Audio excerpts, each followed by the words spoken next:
বিস্কুটের আইসক্রিম বানান এবং অন্যজনকেও খাওয়ান। খুবই টেস্টি সুস্বাদু আইসক্রিম। তো আইসক্রিম বানানোর জন্য প্রথমে ওরিও বিস্কুট বা অন্য যে কোনো ক্রিম বিস্কুট আনতে হবে। ক্রিমটা বার করে নেব এবং বিস্কুটটা সাইড করে নেব। তারপরে মিক্সারের মধ্যে দিয়ে দেব বিস্কুটটা, দিয়ে মিক্সারে লাগায় গুঁড়ো করে নেব।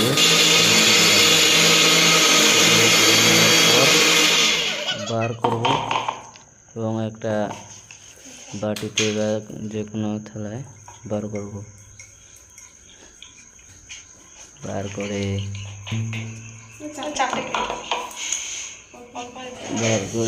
এটা সাইডে রাখবো। তারপরে একটা বাসন নেব, বাসনের মধ্যে 2 কাপের মতো দুধ দিব।